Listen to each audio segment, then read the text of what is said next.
قوم امیر علیہ السلام، نہج البلاغہ۔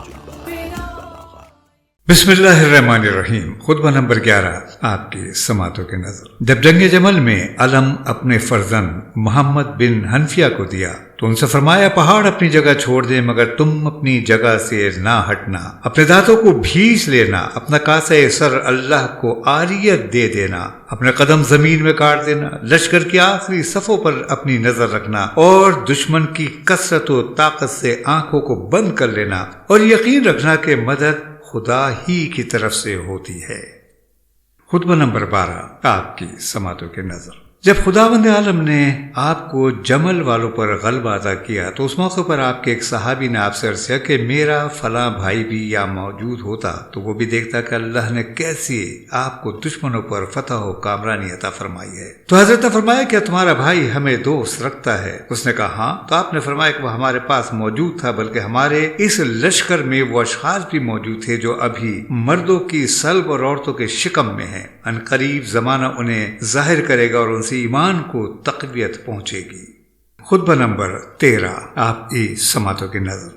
اہل بصرہ کی مذمت میں تم ایک عورت کی سپاہ اور ایک چوپائے کے تابع تھے، وہ بلبلایا تو تم لبیک کہتے ہوئے بڑھے، اور وہ زخمی ہوا تو تم بھاگ کھڑے ہوئے۔ تم پست اخلاق و عہد شکن ہو، تمہارے دین کا ظاہر کچھ ہے اور باطن کچھ اور، تمہاری سرزمین کا پانی تک شور ہے، تم میں اقامت کرنے والا گناہوں کے جال میں جکڑا ہوا ہے، اور تم میں سے نکل جانے والا اپنے پروردگار کی رحمت کو پا لینے والا۔ وہ آنے والا منظر میری آنکھوں میں پھر رہا ہے، جبکہ تمہاری مسجد یوں نمایاں ہوگی جس طرح کشتی کا سینہ در آن ہے کہ اللہ نے تمہارے شہر میں اس کو اوپر اور اس کے نیچے سے عذاب بھیج دیا ہوگا، اور وہ اپنے رہنے والوں سمیت ڈوب چکا ہوگا۔ ایک اور روایت میں یوں ہے کہ خدا کی قسم تمہارا شہر غرق ہو کر رہے گا، اس حد تک کہ اس کی مسجد کشتی کے اگلے حصے یا سینے کے بل بیٹھے ہوئے شتر مرغ کی طرح گویا مجھے نظر آ رہی ہے۔ ایک اور روایت میں اس طرح ہے جیسے پانی کے گہراؤ میں پرندے کا سینہ۔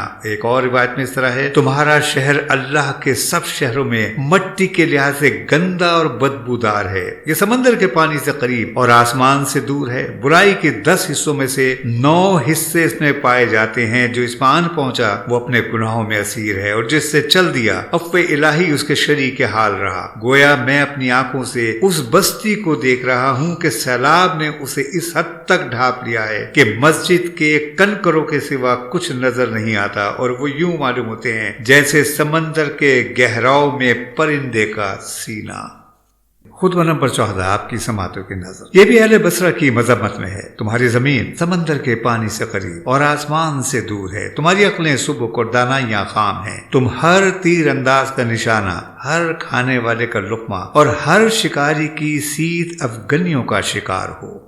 خطبہ نمبر 15 آپ کی سماعتوں کی نظر۔ حضرت عثمان کو عطا کردہ جاگیریں جب مسلمان کو پلٹا دی تو فرمایا، خدا کی قسم اگر مجھے ایسا مال بھی کہیں نظر آتا جو عورتوں کے مہر اور کنیزوں کی خریداری پر صرف کیا جا چکا ہوتا اسے بھی واپس پلٹا لیتا، کیونکہ عدل کے تقاضوں کو پورا کرنے میں وسعت ہے، اور جسے عدل کی صورت میں تنگی محسوس ہو اسے ظلم کی صورت میں اور زیادہ تنگی محسوس ہوگی۔